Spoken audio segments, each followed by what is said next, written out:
एक कमरे के अंदर एक शख्स एक लड़की को बेड पर दे मारता है, जिससे लड़की के बहुत गहरी चोट लगती है और चोट लगने के बाद वो बेहोश हो जाती है।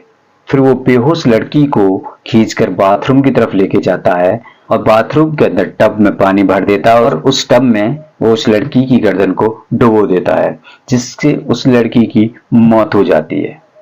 उसके बाद उसकी बड़ी बहन नेहा किसी काम से बाथरूम में जाती है। जैसे दरवाजा खोलती है तो उसकी चीख निकल पड़ती है। चीख पुकार सुनकर उसके घर वाले सामने आते हैं, सब इकट्ठा होते हैं।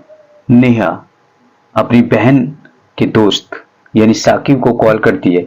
फौरन साकिब उसके कहने पर वहां पहुंचता है और फिर साकिब की मदद से उस लड़की को हॉस्पिटल में पहुंचाया जाता है, जहां पर उसको मृत घोषित कर दिया जाता है।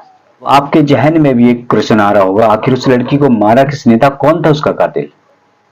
ये इल्जाम इन 4 लोगों पे लगे थे और इल्जाम लगे थे उसकी बहन नेहा, साकिब, उसकी माँ और उसके बाप पर। क्या साकिब ने उस लड़की का कत्ल किया था, या उसके पिता ने उस लड़की का कत्ल किया था, या फिर नेहा ने कत्ल किया था, या उसकी माँ ने? बिल्कुल इस कहानी को जानेंगे विस्तार से, आखिर कातिल कौन था। इस गुत्थी को सुलझाने में पुलिस तक की नाक में दम हो गया था। आखिर कातिल कौन था, तो जानेंगे इस कहानी को बिल्कुल विस्तार से। नमस्कार, मैं सान स्टार हाजिर हूं फिर से एक नई कहानी के साथ। ये जो सच्ची घटना है वो उत्तर प्रदेश के मेरठ से है। 11 जनवरी सन 2013, सर्दियों का मौसम था। सारे पुलिस वाले अपने थाने में धूप सेक रहे थे, बैठे हुए थे, इधर उधर फैले हुए थे। अचानक से एक कॉल उनके पास आती है। कॉल को जो पुलिस वाला उठाता है तो उसको खबर मिलती है, तो वहां से खबर आती है कि एक मृत लड़की को हॉस्पिटल लाया गया है, बिल्कुल संदिग्ध हालत में, बहुत बुरी हालत में उसकी मौत हुई है। ये सुनते ही सिपाही फोन रखकर फौरन ही अपने एसआई को जाकर ये सारी बातें बताता है। इसके बाद बिना देर किए पुलिस वहां से अस्पताल के लिए निकल जाती है। लगभग 15 से 20 मिनट बाद पुलिस वहां पर पहुंच जाती है। हॉस्पिटल से कॉल आई थी। पहले पुलिस हॉस्पिटल के इमरजेंसी में जाती है, जहां से उसको कॉल की गई थी। फिर उसके बाद पुलिस मोर्चरी जाती है, जहां पर एक कम सीन खूबसूरत लड़की की लाश रखी हुई थी। लड़की की उम्र लगभग 23 साल थी। नाम था उसका प्रीति। मेरठ के शास्त्री नगर की रहने वाली थी। अब पुलिस वाले डॉक्टर से थोड़ी सी बातचीत करते हैं, तो डॉक्टर थोड़ी जानकारी लेते हैं। तो डॉक्टर कहते हैं कि हमारे यहाँ तक की उम्मीद की जा रही है इस लड़की की जो मौत है वो दम घुटने के कारण हुई है। बाकी पूरी जानकारी तो हमें पोस्टमार्टम के बाद ही मिल पाएगी। पुलिस वाले उस लाश को गौर से देखते हैं, उसके चारों तरफ उस पर सही से निगाह डालते हैं और उसके बाद उसको पंचनामा यानी पोस्टमार्टम के लिए भेज देते हैं। पोस्टमार्टम भेजने के बाद पुलिस जो है अपनी छानबीन में लगी रहती है, वो कसर नहीं छोड़ती है। जो उस लड़की को लेकर आए थे उन लोगों से पूछा जाता है कि क्या हुआ था इसके साथ, तो वो जो उसकी बहन थी वो सारी दास्तान पुलिस वालों को बताती है। ऐसे ऐसे घर के टब में इस लड़की की मौत हुई है। पुलिस वाले घर जाते हैं और घर को पूरी तलाश करते हैं और उस टब को देखते हैं कि कैसे इस लड़की की डेथ हुई है। इधर वो अपनी छानबीन कर रहे होते हैं, इधर मीडिया वालों को खबर हो जाती है, तो मीडिया भी उनके पीछे पीछे वहां पहुंच जाती है। मीडिया अपना काम कर रही होती है, पुलिस वाले अपना काम कर रहे होते हैं। पुलिस को जानकारी मिलती है कि ये जो लड़की थी प्रीति, वो एमकॉम की छात्रा थी, प्लस में वो यूपीएससी की तैयारी कर रही थी। जब पुलिस और भी छानबीन करती है तो उस घर में पूछा जाता है सबसे पहले लाश किसने देखी, तो फिर सबसे पहले जो लाश नेहा ने देखी थी।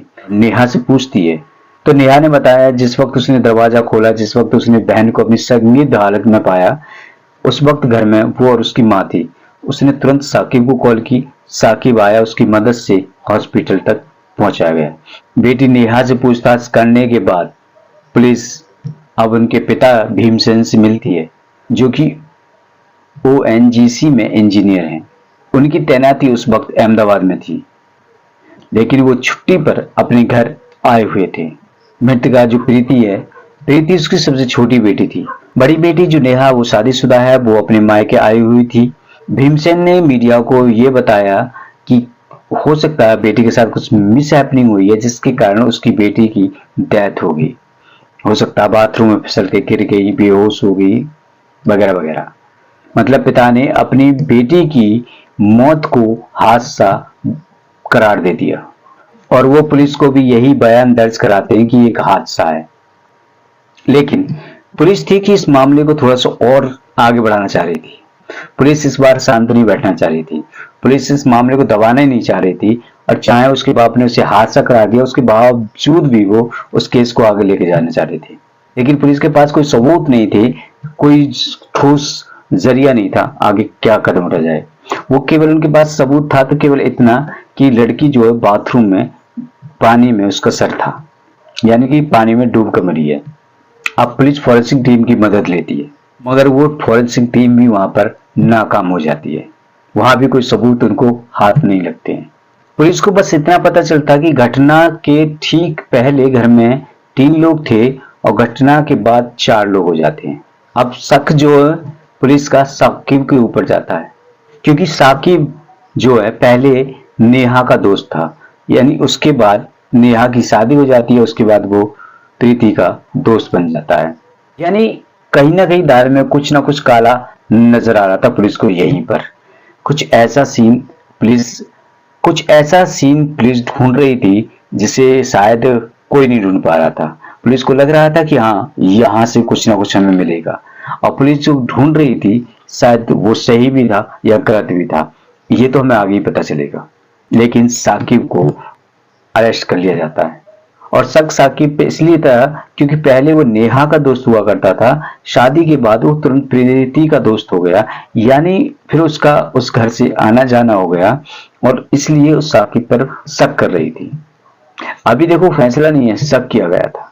इधर उसकी बहन और उसकी माँ शशिवाला की रो रो कर बुरी हालत हो चुकी थी। पुलिस को पोस्टमार्टम रिपोर्ट मिल जाती है। पोस्टमार्टम रिपोर्ट में भी वही आता है कि इनका जो मौत है दम घुटने के कारण हुआ है। पोस्टमार्टम की रिपोर्ट से भी उनको कुछ खास हाथ नहीं लगा। अब पुलिस वाले उसकी माँ शशिवाला और बहन नेहा से पूछताछ करते हैं। अम्मा ने एक ऐसा खुलासा किया जिसे सुनकर पुलिस वाले तो क्या, जिन जिन लोगों ने सुना वो सारे के सारे दंग रह गए। उसकी मां ने कहा, मेरी बेटी का कातिल कोई और नहीं, उसका खुद का पिता है। यही बात उसकी बहन नेहा ने कहा। पुलिस ने पूछा, ऐसा क्यों बोल रही है कि पिता उसका कातिल है? उन्होंने कहा, बेटी की मां ने कहा कि उसके पति को कभी भी बेटी पसंद ही नहीं थी, वो कभी बेटी को पसंद करता ही नहीं था, वो बेटियों से नफरत करता था, उसको बेटियां चाहिए ही नहीं थी, उसको तो लड़के चाहिए थे। इसलिए उसने कई बार अपनी बेटियों को मारने की कोशिश की और इस बार वो इस बेटी को मारने में सफल हो गया। पुलिस वाले जब सुनते हैं तो थोड़े से हैरान हो जाते हैं, थोड़े से मतलब शॉक हो जाते हैं। उसके बाद वो और रिश्तेदारों से भी पता करते हैं भीमसेन के बारे में, तो सबकी तरफ की एक ही राय थी। जो शशिवाला ने कहा था वो यही फीडबैक रिश्तेदारों से मिला, तो पुलिस ने तुरंत ही भीमसेन को अरेस्ट कर लिया।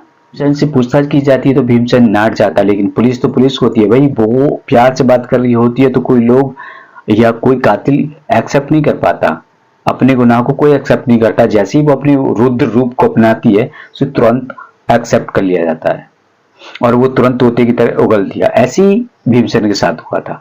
प्यार से बात करती रही तो टालता रहा, जैसे उस पर दबाव पड़ा सो वो सारी सच्चाई हांग गया कि हाँ भाई उसी ने उसका कत्ल किया है। पुलिस ने पूछा कि ऐसा क्यों किया, तो उसने कहा था कि मुझे लड़कियां पसंद ही नहीं है, दूसरी बात इन लड़कियों का लड़कों से दोस्ती करना मुझे बिल्कुल गवारा नहीं है, खासकर साकिब के साथ में।